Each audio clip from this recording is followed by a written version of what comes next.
By borrowing proven ideas from marketing, L&D teams can design learning that's more personal, more engaging, and better aligned to how people actually learn. Once you have a good content strategy in place and you have your learner personas and you have the journey mapping, so all these three tools or pieces together, you can really start sending the right content at the right time. And if we do that, that is what helps us improve the proficiency and hopefully the behavior change in the long run.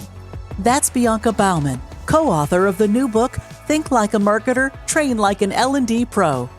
She and co-author Mike Taylor joined DaVinci CEO Luke Kempsky and me to inspire and motivate you to transform how you approach L&D. Next on Powered by Learning. Powered by Learning is brought to you by DaVinci Interactive. DaVinci's approach to learning is grounded in 30 years of innovation and expertise. We use proven strategies and leading technology to develop solutions that empower learners to improve quality and boost performance. Learn more at davinci.com. Joining me now are DaVinci CEO Luke Kempsky and our guests, Mike Taylor and Bianca Baumann, the authors of the book, Think Like a Marketer, Train Like an L&D Pro. Welcome, Mike and Bianca. Great that you could join us, Mike and Bianca. Hello. Hey, great to be here. Mike and Bianca, before we get started, talk a little bit about your background and what you do for a living outside of being the authors of this book so people understand where you're coming from. Mike, let's start with you. Yeah, so I've been in and around learning and workplace training stuff for, 20 some odd years, like too many to count. I've spent some time in as the proverbial, one-man training team. I've been in larger teams. I spent a couple of years as an articulate community manager for a couple of years. Been in the agency side of things, and for the past 4 years, going on 5, I work at Nationwide Insurance here in Columbus, Ohio, in a cybersecurity group, and I also teach in Franklin University's graduate program for instructional design and performance technology. And write a book in your spare time. In our spare time, right. Yeah. Bianca, how about you? Yes, I am the VP of Learning Solutions and Innovation at Ardent right now. And before that, I had a lot of different jobs in the industry. I'm one of the people that actually decided I want to do this for a living. So I'm not an accidental learning and development professional. Nothing wrong with that, of course. But I went to university for this, and I've been in this all my professional life.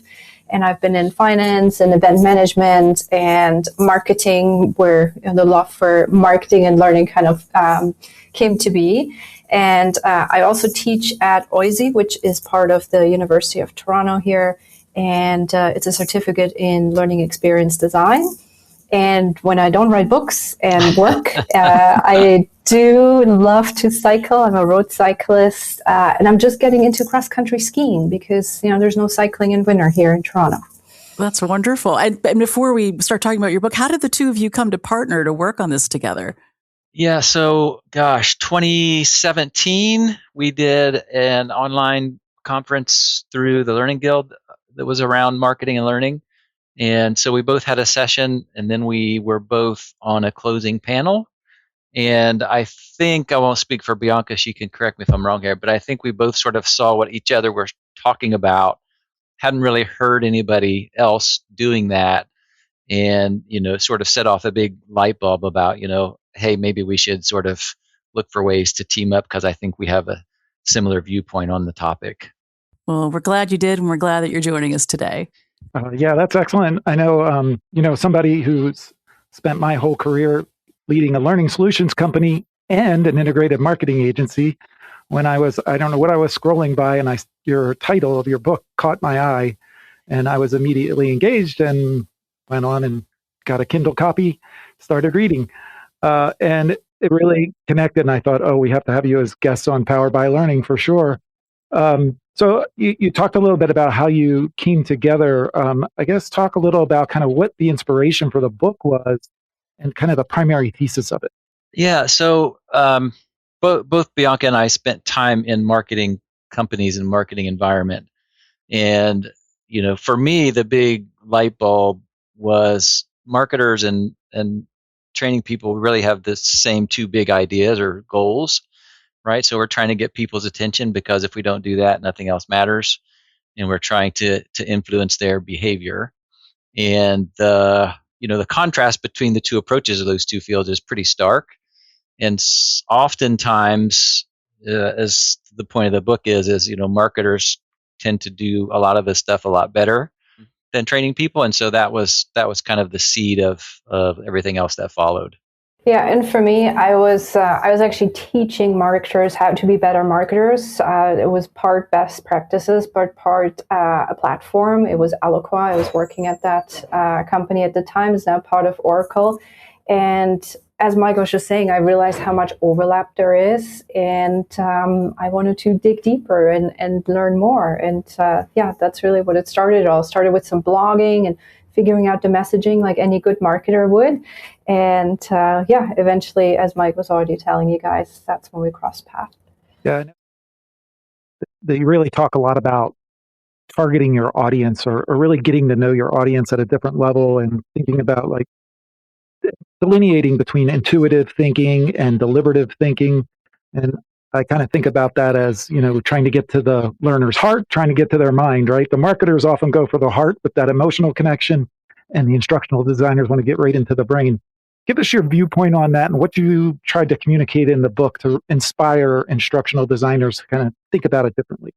Yeah, I think that's one of the big foundational sort of unlocks in this book, is kind of highlighting the fact that our brains are like really amazingly fantastic at filtering things out, and a lot of that's happening automatically and subconsciously. And marketers are really good at understanding that, and b, navigating it.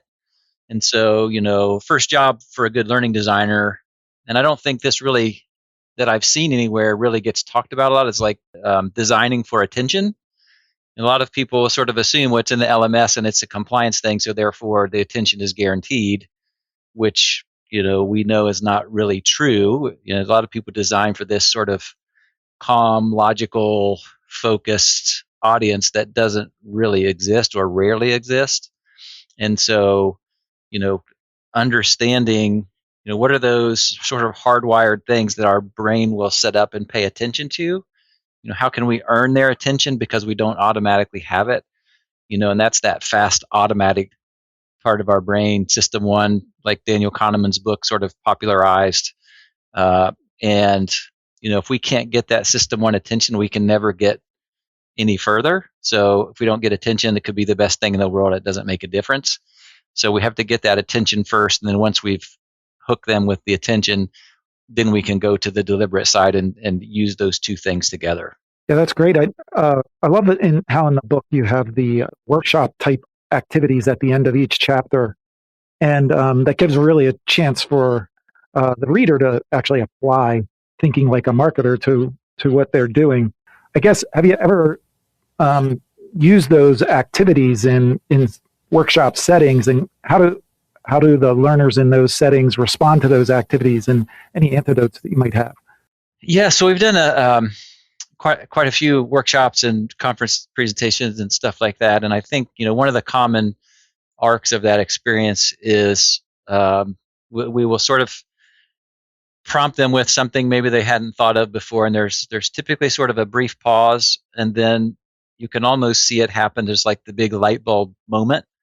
And I think what it does is it surfaces some assumptions that people didn't even realize they're making. So a lot of us are on autopilot, and then somebody mentions a thing that you hadn't thought of, and that's the light bulb moment. One of the really good examples, I think, that kind of illustrates that is in one of our workshops. We give them some really boring traditional compliance training topics. Then we ask them to rethink that and use some headline analyzing tools. These tools give them a score, so it's kind of like who can get the highest score. And in the process, they're learning what makes good titles. There's a couple of tools from ShareThrough and CoSchedule that are really great.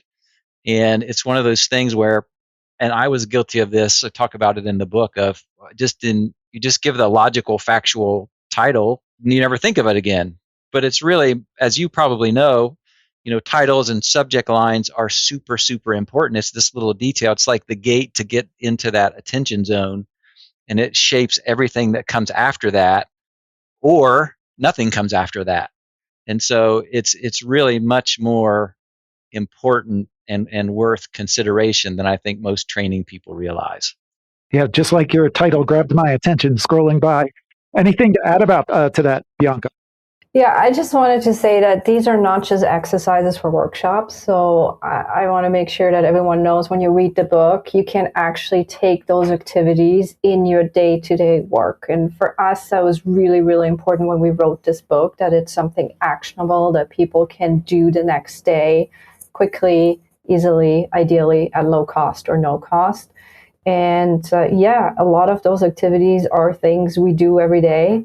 A lot of the more strategic chapters, those are the things I use with my consulting clients, and they work. Yes, no doubt. I know that over the years, our environment, which again includes marketing agency and learning solutions company kind of side by side, that they've cross-pollinated over the years. And I know on the learning side, the instructional designers have adopted things like creative briefs and personas and learning journeys, learning maps in our experience design work. I guess talk about some of those tools and how valuable they can be in the instructional design process. Yeah, I'm a big fan and believer of learner personas, which really are built on the user personas in marketing, and they should always be the first step of our design. It's not, this checkbox, which I've seen many times as well, but really it goes above and beyond our target audience analysis. So instead of just looking at what's their job role, how long have they been with us, and I don't know what we usually cover there, but it's really just some additional information that goes much deeper into that emotional level of how these people feel, what really motivates them. And this way I can get a much more focused training program or learning program for these people. Because it's much more personalized. Learner personas will never get us all of the learners individually, and we all have very, very individual experiences, but they get us much, much closer. And I always like to think about it from the emotions, what's going on, what drives them, and then understanding their motivations, and where emotion and motivation cross, that's where behavior change is happening. And that's what we do every day, right? We're trying to change behavior. So yeah, I feel it's a very important tool to have about 3 to 5 learner personas to get started, to really help you better understand your audience. And then from there, you can use journey mapping to really lay out what each of the learner journeys for these learner personas looks like from point A to point B. Yeah, absolutely. Another area that I think there's a whole chapter dedicated to in the book is content strategy. And we also see a lot of cross-pollination between the marketers and the learning designers there. It seems like learning designers kind of have a natural ability at being content strategists. It kind of is a natural evolution of their skills and talents. But with like learners today, looking for the fastest knowledge solution or skill solution, which is often ChatGPT or Gemini or just a Google search or YouTube. I guess, talk about how learning designers, learning experience designers can take content strategy and make it so that it's at the right place and the right time for learners to use it, really prepare them to improve performance in their job. Yeah, it's interesting when you said that you feel that learning designers often have that ability to be good content strategists. I usually don't see that. At DaVinci they are. How's that? That's wonderful. And maybe it's also just the terminology element here. So when we talk about content strategy, it's really around how do you organize your content before you create training out of that content. And I think that first bit is sometimes rushed or overlooked. And I say this because often in our workshops and sessions, what does content mean to you? And people say e-learning modules, videos. Well, that's the finished training, but the content is actually the written words that go into that, right? And so I think what we could do better in learning and development, I'm happy to hear you guys are doing this already, is really how do we organize the content upfront in usable containers, if you want so. So then I just have the written word, and then from there I can really get into that content strategy around repurposing content, for example, right? So I have the written word over here. Now I want to create a video, I want to create a blog post, I want to create an e-learning module, an ILT, whatever it might be, but it's based on that source content, right? For us, content strategy also means crowdsource content. So let's get off our soapbox and see who else is in the organization that can actually help us create more content. And curation is a big piece of that too, right? There's a lot of great content out there already. What can I borrow and actually tie into what we're doing? But big fan of content strategy. And I wish most organizations would be a little bit more organized before they start jumping into designing actual solutions.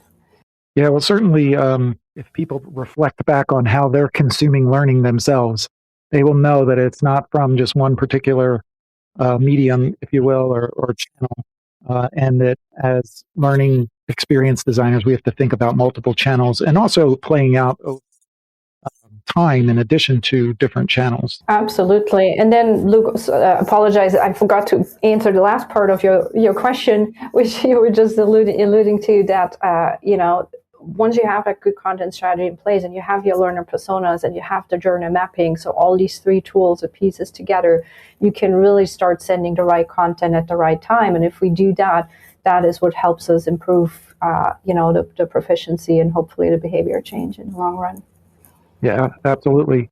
I know in marketing, and maybe Mike, you want to comment on this, we always make sure that our marketing materials, our marketing efforts include a clear call to action.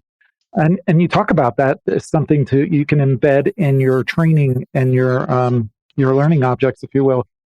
Talk a little bit about that. Is this something we should be really thinking about as learning experience designers, to have calls to action in our materials? Yeah, I think absolutely. And I think this is another one of those things that it's not in, any instructional design training programs. It's one of those things where once you set the light bulb off, it's a super simple thing to start doing and thinking about, but has a big impact.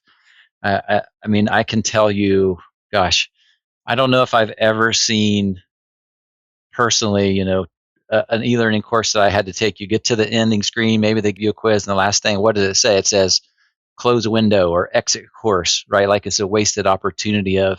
Point is, what do you want people to do about that? So by not using a call to action, we're just sort of hoping that they can figure out what we want them to do and apply it. And, as we know, hope's not really a good strategy. Usually it doesn't work out too good. And so it's some behavioral science stuff, some marketing stuff. There's the key point here is people are much more likely to follow through. If you can give them a small, specific, targeted action, what's the next step? So if you go tie that back to the content strategy and marketing technology, we could see that somebody completed a course, and then maybe we could send them a reminder in Teams to give them a call to action. And so when you start to look at these things differently, gosh, there's just a whole world of things and possibilities that open up. And, the key thing is, if you're new to this stuff, a call to action is not click next. It's like, what's the behavior that you're trying to get people to do that's tied to a real scenario, easy for them to understand to do. Ideally, you would reinforce that, again, kind of campaign thinking over time. Again, like virtually everything in the book, right? It's totally free, doesn't cost you anything to start sort of adding call to actions. And once you have that light bulb set off, you can just start doing that everywhere. Yeah, you mentioned bringing it all together in a campaign. I guess you used the word campaign when you were talking. It feels like in the book that those early sections of the book kind of build to the point of, okay, now let's think about it as a campaign and pull all together the tools, the content strategy, the audience analysis. So I guess talk a little about what's the difference in an instructional designer's thinking when they approach things or approach a learning objective that they're trying to achieve with their audience as a campaign? Yeah, it really starts, I loved how you summarized this, and you clearly see the structure in the book, right? So yeah, it's all the pieces and they come together in the learning campaign. But the difference is that we don't think of a learning object, as you call it, as a one-time event, but it's like an ongoing journey, right? And you mentioned earlier already, there's multiple channels as well. So channels being it could be our LMS, it could be YouTube, it could be the internet, it could be Slack or Teams, right? And what we really want to do is that we have these multiple touch points. So we identify, what does it take to change behavior? What does it take to go from point A to point B and all the steps in between? And then for each of those milestones, we actually design a piece of training. And yes, it's a little bit more work than if we just do the one-offs. But going back to the content strategy piece, you can repurpose content. So it doesn't mean you have to recreate everything. You just have to recreate a small portion of it. And yeah, along the way, you can measure if you're actually meeting your learning and performance objectives that then hopefully, feed into an overall business goal, which a campaign should be driven by an overall business goal, not just by pure learning and performance objectives. And I think that's another big difference between thinking more traditionally versus thinking as a marketer. That's got to have an impact on the learner too. I mean, thinking of all of us as learners, of course, if you think that you're being trained on something that is part of a larger mission, part of your company or your organization's mission, it will feel more intentional, more purposeful. I mean, doesn't that impact the learner's ability to kind of stick with it and feel like it's a valuable use of their time? Absolutely. I mean, you have to make that connection clear to everyone, right? Because we still have the personal motivations that we want to speak to, but also it's like, hey, if you're part of this, it also means you're part of that. And that means X, Y, Z, to your point, right? So yeah, absolutely. Ideally, it's all connected. And I know in the book, you also progress into talking about data and measurement as being really important, and certainly something that's widely used in both marketing and training. I do think sometimes on the training side, that like an academic approach to measurement take too long, cost too much, and kind of get in the way of making the effort to measure what's working and what's being consumed even. I guess, are there ways that learning experienced designers can think about measurement in more efficient ways that don't have barriers to them implementing and actually doing it? I mean, traditionally, right, we finish a training program and then we measure. And that's just something, we really need to move away from. I just mentioned those, learner journeys and measuring the learning and performance objectives at each of the milestones. So again, taking a step back, when when someone comes to me and says, oh, we need this training, I really want to understand if you really need training, if there's a business need behind all of this. And then if there is, I should be able to identify what that business goal is that we're trying to achieve, increasing sales or customer satisfaction or whatever it might be. And then I start outlining my learner journey. And again, at each of the milestones, I want to have learning and performance objectives. If I reach those, they will feed into my overall business objectives. So I call these leading indicators, right? So along the way, throughout the journey, at every step, I can measure if we're on the right track. And I think that is something, a mindset shift for traditional learning experience designers, to really think about measuring in the moment all the time. And it's not just the smile sheets, right? We have so much technology available to us. If you use something like Slack or Teams, there's a ton of engagement data you can capture, right? We have our LMS data, but yeah, also observations where we can. And so yeah, there's just a whole bunch of different metrics that we should look at, and not just completion. I think we're way past just looking at completions, because that doesn't help us measure behavior. And again, I think if we tie everything we do better to business outcomes, we will also get better at measuring what we're doing. Yeah. I guess before we wrap it up, are there any next steps that you plan to take together, or other programs that you plan to work on together, other books, anything in your future in collaborating? Or what's next for your topic, Think Like a Marketer? Yeah, so I think the big thing is, just kind of spreading the word and getting people educated and informed, and show them some of these easy ways that they can adopt. And like we mentioned, for free, it's just the mindset. The other thing, I don't know if I've even really told Bianca this. It's really encouraging how much, most, if not all, of this stuff that we put into the book, how well it lines up with learning science and cognitive psychology. We talk about campaigns and spaced learning and all of this stuff, and it just really reinforces the connections between those two fields. So that maybe there's another book in there. I don't know. I think probably it's too soon, but I never thought I would write the first one, so I'll not say I'll never write a second one. Yeah, to Mike's point, I think just continuing what we're doing right now, I think, last year after the book came out, we really focused on those first couple of chapters in our sessions and webinars and conferences and whatnot. And I think this year we're shifting to a couple of new chapters to really build that out even more and talk about it more. And I mean, there's so many chapters in the book. There's tons of opportunities to try different messaging with different people there as well. And then, we'll see where that takes us. Yeah, no, I often think about marketing and learning where they intersect. One is, we have to market our training, our learning offerings in many cases, both internally and even sometimes externally. And then you also see situations now where customer education is a business area within an organization, particularly in the B2B world. And some of our clients do that. A client that has a roofing product, for instance, and they train the appliers of that roofing product. And it's a really key way to market their products, but also is another avenue for them to generate revenue and income for their organization.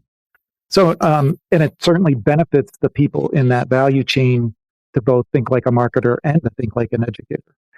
So have you had any experiences or feedback from people in those different roles?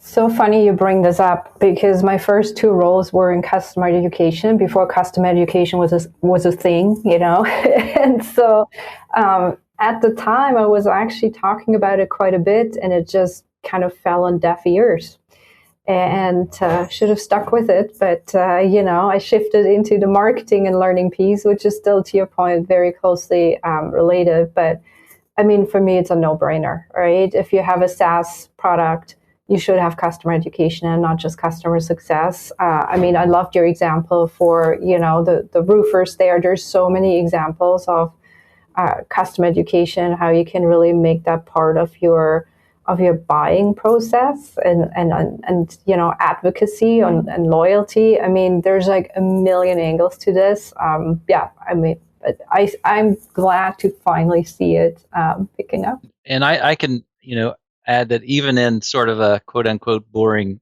topic like cybersecurity, our view is, we're not the Department of No and trying to say everybody's bad and don't do this and don't do that. We're actually sort of flipping the other side of the coin.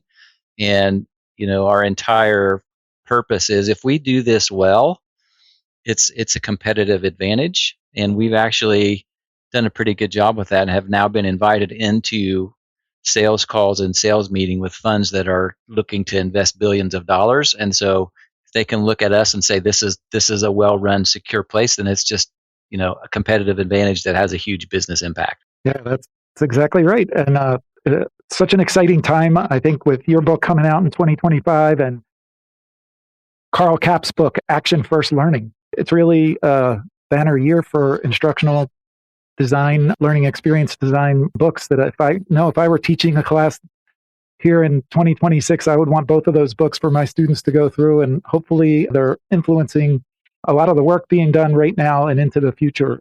So thank you for writing the book. It's really great, and congratulations on it. And I look forward to hearing about what's next. Yeah, thank you. Good company to be in. Yeah, thank you. Thank you both very much. This was inspirational. I think our listeners are going to be reframing what they do and thinking like marketers. So thanks for taking the time to talk with us on Powered by Learning. Thank you. My thanks to DaVinci's CEO, Luke Kempsky, and our guests, Mike Taylor and Bianca Baumann, authors of Think Like a Marketer, Train Like an L&D Pro. If you have suggestions for a topic or guest, please reach out to us at poweredbylearning@davinci.com. And don't forget that you can subscribe to Powered by Learning wherever you listen to your podcasts.